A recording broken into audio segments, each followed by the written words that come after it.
दोस्तों, इस समय सोशल मीडिया पर इस तरह के वीडियो खूब आ रहे हैं जो 2024 के आषाढ़ महीने में पड़ रहे 13 दिन के पक्ष को लेकर हैं। इनमें से ज्यादातर वीडियो में ये बताया जा रहा है कि ये 13 दिन का पक्ष बहुत अशुभ होने वाला है। इस पक्ष के बाद दुनिया का महाविनाश हो जाएगा। एटम बम से हमले होंगे, सुनामी आएगी, भूकंप आएंगे, हिंसा होगी और भारी मात्रा में जान और माल की क्षति होगी और विश्व में महाभारत जैसे युद्ध की स्थिति बन जाएगी। क्योंकि महाभारत युद्ध से पहले भी 13 दिन का ऐसा पक्ष आया था। इस बारे में लोग महाभारत और भविष्य मलिका में दिए गए श्लोक और पदों को सबूत के तौर पर पेश कर रहे हैं। लेकिन इस वीडियो में हम आपको बताएंगे कि कैसे जो डर फैलाया जा रहा है वो बिल्कुल झूठा है और कैसे ये सबूत किसी महाविनाश को लाने के संकेत नहीं दे रहे हैं। आप देखते रहिए द कर्मा। दोस्तों, 2024 का आषाढ़ महीना 23 जून से शुरू हो रहा है। इस महीने का पहला पक्ष यानी कृष्ण पक्ष 23 जून से 5 जुलाई तक चलेगा, जो 15 दिन के बजाय 13 दिन का होगा। इस पक्ष को अशुभ मानते हुए ये बताया जा रहा है कि इसी पक्ष में महाविनाश की नींव पड़ जाएगी। इसके समर्थन में पहला सबूत महाभारत का दिया जा रहा है और दूसरा सबूत भविष्य मलिका से दिया जा रहा है।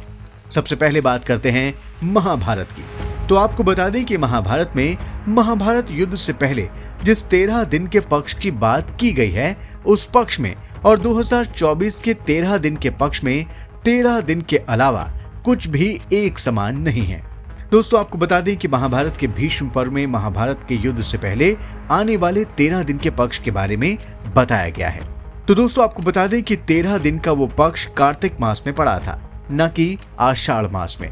दूसरे महाभारत कालीन 13 दिन के उस अशुभ पक्ष में चंद्र ग्रहण और सूर्य ग्रहण दोनों साथ पड़े थे, जबकि 2024 के आषाढ़ मास के 13 दिन के पक्ष में ऐसा नहीं है।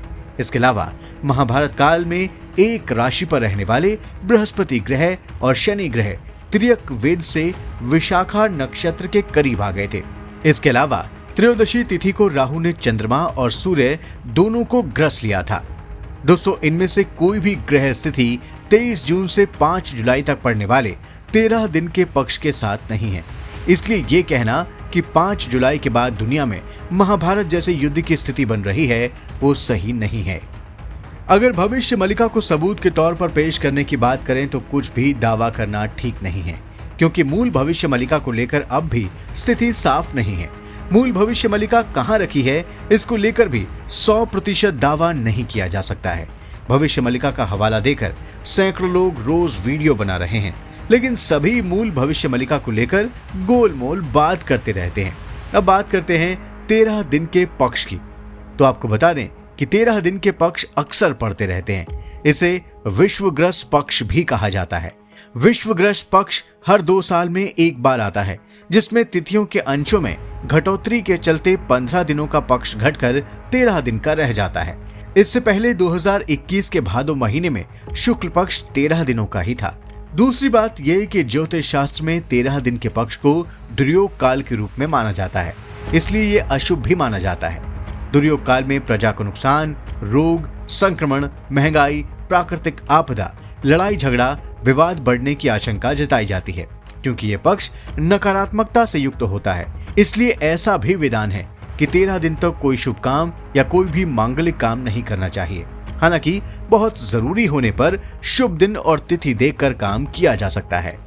ज्योतिषियों का ऐसा मानना है कि 13 दिन के पक्ष की अशुभता की वजह से वर्ष 1937 में विनाशकारी भूकंप आया था। वर्ष 1962 में भारत चीन युद्ध हुआ और वर्ष 1999 में करगिल युद्ध हुआ था।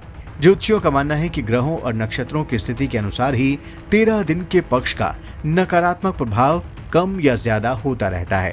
लेकिन यह कहना कि 13 दिन के पक्ष के बाद महाभारत जैसा महाविनाशकारी युद्ध ही होगा, ये तर्क बुद्धि पर खरा नहीं उतरता, क्योंकि महाभारत के वक्त लगे 13 दिन के पक्ष के दौरान ग्रहों की स्थिति काफी अलग थी, जिसके कारण उस 13 दिन में सूर्य ग्रहण और चंद्र ग्रहण दोनों आ गए थे।